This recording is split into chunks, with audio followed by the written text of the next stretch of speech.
Assalamualaikum warahmatullahi wabarakatuh. Selamat sore seluruh sobat hijau dimanapun berada. Saya Nunu Anugrah, Kepala Biro Hubungan Masyarakat KLHK, bersama Pak Sekjen, Pak Dr. Bambang Hendroyono. Selamat dan sore. Pak Dirjen PHL, Pak Dr. Agus Yustianto. Selamat sore. Sore ini Pak Sekjen dan Pak Agus kita akan bincang sedikit begitu ya, mengupas bagaimana tentang sawit dalam konteks regulasi kehutanan tentunya. Oleh karena itu ada beberapa hal yang akan saya tanyakan kepada Pak Sekjen, terutama di aspek regulasi, kemudian nanti ke Pak Dirjen PHL ya, mengenai wacana yang menguat kira-kira sawit itu menjadi tanaman hutan atau bagaimana begitu ya. Pro kontra itu mungkin perlu dijelaskan kepada sobat hijau semua. Untuk pertama Pak Sekjen, mohon dijelaskan kepada kita semua mengenai aspek regulasi sawit dalam tatanan kelola regulasi kehutanan. Silakan Pak. Baik, terima kasih Pak Nunu, Kepala Biro Humas. Assalamualaikum warahmatullahi wabarakatuh. Selamat sore. Jadi bicara tentang perkebunan kelapa sawit, tentunya kita semua tahu komoditas kelapa sawit ini menjadi andalan pemerintah dalam kaitannya dengan peningkatan nilai ekspor. Nah, dalam kaitan kebijakan kehutanan, tentunya kita harus melihat Undang-Undang 41 tahun 99 tentang kehutanan. Dan jelas komitmen kehutanan sejak 99, sejak undang-undang ini ada, kita mengenal yang namanya kawasan hutan itu ada hutan lindung, ada hutan produksi, dan ada hutan konservasi. Nah, yang kita bicarakan sekarang ini terkait dengan hutan produksi sebenarnya. Yang kita ketahui itu ada yang namanya hutan produksi yang dapat dikonversi. Jadi dalam hal ini Kementerian Kehutanan atau saat ini Kementerian LHK itu sebenarnya sejak awal telah menyiapkan wadahnya dalam mendukung kegiatan non-kehutanan khususnya perkebunan kelapa sawit, dan alokasinya itu di fungsinya hutan produksi yang dapat dikonversi. Jadi bagi perusahaan-perusahaan yang ingin membangun usaha perkebunan dan itu berada di dalam kawasan hutan, sepanjang itu berada di hutan produksi yang dapat dikonversi, itu bisa diberikan perizinan yang disebut pelepasan kawasan hutan. Jadi regulasi perkebunan kelapa sawit itu selama ini tatanannya pasti melalui proses pelepasan kawasan hutan, yaitu dari hutan produksi yang dapat dikonversi. Dan status HPK sampai saat ini juga masih diberlakukan Pak Nunu untuk pelepasan kawasan hutan bagi kegiatan di luar kehutanan. Nah, apa yang terjadi sejak 99 sampai saat sekarang ini yang menjadi hal yang perlu kita simak bersama, karena perjalanan regulasi Undang-Undang 41 Kehutanan dengan peraturan pemerintah yang dikeluarkan dan peraturan menteri yang dikeluarkan dalam tetap menjaga koridor hukum agar pelepasan kawasan hutan itu harus menjadi acuan kebijakan untuk bisa dilepaskannya kawasan hutan menjadi perkebunan kelapa sawit. Ini berarti jelas tegas bahwa tanaman sawit itu setelah kawasan hutan dilepaskan menjadi area perkebunan lain, silakan itu ditanam di sana, di area penggunaan lain namanya. Jadi ruangnya itu sudah ada di APL. Nah, ketika bicara sekarang apakah sawit bisa berada di kawasan hutan, justru ini yang menarik Pak Nunu. Melihatnya ini begini, dalam perjalanan regulasi kebijakan, kita ternyata dalam pengawasannya terhadap pembangunan perkebunan kelapa sawit yang seharusnya berada di area yang telah dilepaskan, ternyata dinamika yang terjadi ya, ada kegiatan perkebunan yang masuk ke kawasan hutan. yaitu di hutan produksi, bahkan ada di hutan lindung atau hutan konservasi. Realnya faktanya seperti itu. Nah, jadi ketika melihat kebijakan yang tentunya sampai sekarang kita tetap pakai bahwa pelepasan kawasan baru bisa untuk perkebunan sawit, terus begitu ngelihat sawit yang berada di kawasan hutan tanpa ada izin dari menteri, dan berarti tidak ada izin pelepasan kawasan hutan, dan berarti inilah yang disebut itu non prosedural, bahasanya itu sawitnya ilegal. Dan itu juga kita mengkaji dari regulasi, kita juga pahami ada Undang-Undang 39 2014 tentang perkebunan. Nah, ada juga Undang-Undang 26 tahun 2007 tentang tata ruang. Dan ada juga regulasi-regulasi lain dalam undang-undang yang mengatur pembangunan yang berkelanjutan. Nah, jadi ketika di tahun 2011 ada instruksi presiden untuk moratorium sawit, itu justru awal pemerintah melakukan evaluasi terhadap perkebunan atau tanaman sawit, ya, yang sekaligus juga kita melihat bahwa proses pelepasan kawasan hutan sesuai dengan regulasi pun itu juga mulai dievaluasi. Artinya saat itu hanya HPK yang tidak produktif, ya, yang sebenarnya mulai kita diberikan bisa pelepasan, ya, dan dari Inpres ini yang setiap 2 tahun diperpanjang, terakhir ada Inpres 8 tahun 2018, yaitu moratorium kelapa sawit, ya. Kalau tadi Inpres sebelumnya kan Inpres yang moratorium hutan primer, gambut, ya, tidak boleh lagi diberikan perizinan, bahasanya penundaan izin baru.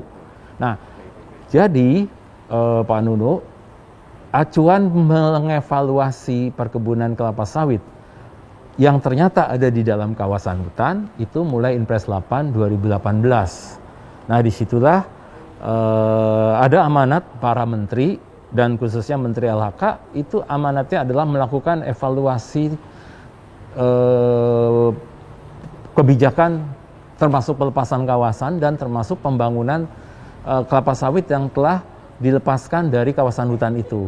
Nah, inilah yang mesti kita pegang dulu prinsipnya, bahwa dari analisis kebijakan regulasi peraturan yang ada, justru bagi yang akan menanam sawit melalui prosedur pelepasan itu tetap berjalan dan kita sangat menghormati untuk pembangunan kebunnya sepanjang dilepaskan. Tapi begitu terjadi evaluasi kita di 2018 ada sawit ternyata ada di kawasan hutan dan itu tidak ada izin pelepasan, itulah yang harus dilakukan evaluasi. Sehingga sejak 2018 sampai tahun 2020, Pak Nunu, kita semua telah memahami dari evaluasi bersama berdekatan citra satelit, itu ketahuan ada sawit-sawit yang terindikasi tidak memiliki pelepasan kawasan.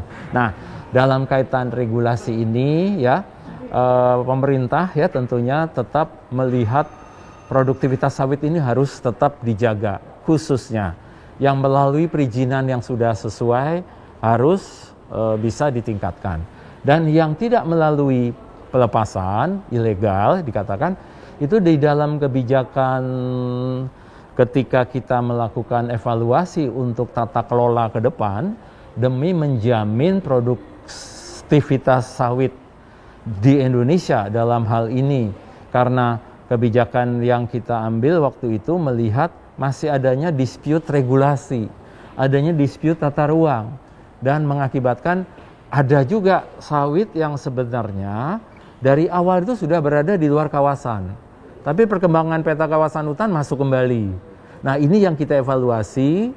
Demikian juga sawit yang berada di dalam kawasan hutan dan tidak terselesaikan selama ini, demi kepastian hukum, kepastian usaha, kepastian areal, kepastian kawasan, lahirlah terobosan kebijakan di Undang-Undang Cipta Kerja. Nah, inilah regulasi terakhir Pak Nunu tahun 2020 nomor 11 Undang-Undang itu, dan itu di pasal 110A, 110B terbagi dua nih. Yang 110A memberi kesempatan sawit yang dari awal tuh sudah betul di luar kawasan hutan masuk lagi, ini bisa dilepaskan. Prosesnya tentunya saat ini mendapatkan prioritas percepatannya. Nah, sebaliknya di luar itu yang tidak punya izin pelepasan dan telah terbangun, bahasanya terbangun, itu masuk di pasal 110B. Jadi kegiatannya tidak ada izin pelepasan. Nah, sehingga inilah yang sedang dikelola oleh kita melalui PP 24 regulasinya demi menjamin produktivitas sawit produktivitas sawit ini. Dan sekarang kita sedang mengevaluasi sawit-sawit ini dengan penekanan kebijakannya adalah ultimum remedium, mendahulukan administrasi, kemudian pidana. Jadi produktivitas sawit tetap kita jaga melalui sanksi administrasi dengan memberikan denda terhadap kegiatan yang tidak ada izin sejak awal, dan itu dihitung luasannya dan kemudian jangka waktu, dan kita ada perhitungan yang harus dibayar denda administrasi selama masa dia membuka tanpa izin. Nah, nanti dalam pengelolaannya mungkin Pak Agus bisa menambahkan, setelah mereka membayar denda administrasi perusahaan ini, itu kemudian secara regulasinya mereka mendapatkan persetujuan penggunaan kawasan hutan. Jadi bukan pelepasan. Jadi sawit tetap berjalan sampai 1 daur 25 tahun. Di hutan produksi boleh. Intinya begini, persetujuan penggunaan kawasan hutan untuk jalannya sawit di kawasan hutan itu diberikan 1 daur. Nah, selama 1 daur itu ada proses yang disebut jangka benah. Nah, disinilah sebenarnya awal dari pemahaman kita bahwa sampai hari ini produktivitas sawit itu di kawasan jalan, tapi bukan berarti jadinya sawit itu merupakan tanaman hutan. Nah, kata kuncinya sebenarnya di situ. Jadi dari sisi regulasi yang terakhir di Undang-Undang CK dengan PP 24, sebenarnya kita ingin tetap menjaga produktivitas sawit, baik itu swasta atau rakyat di dalam kawasan hutan, khususnya hutan produksi, itu diberikan akhirnya persetujuan penggunaan kawasan hutan untuk swasta, persetujuan perhutanan sosial untuk masyarakat, dengan kategori memang kalau masyarakat itu 5 hektar masing-masing, dan mereka 5 tahun betul-betul ada di situ. Sementara kalau lebih dari 5 hektar itu kategorinya adalah swasta, dan dia kena denda administrasi. Tapi kalau masyarakatnya tidak kena. Nah, disitulah persoalan sawit di dalam kawasan hutan. Dalam kacamata kita melihatnya, memang sekarang dia setelah bayar denda dapat akses legal, itu jadi legal. Legal usahanya untuk sawit yang diberi kesempatan 1 daur, tapi jangka benahnya mereka harus melakukan penanaman. Nah, itu dari regulasinya.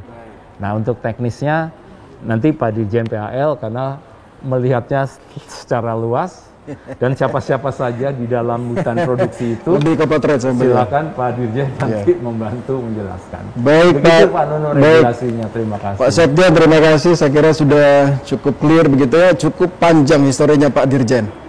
Tadi disampaikan posisi KLHK gitu ya, dari regulasi awal hingga akhir, dengan landasan Undang-Undang Cipta Kerja dan peraturan pelaksanaan turunannya begitu, ada yang disebut jangka benah.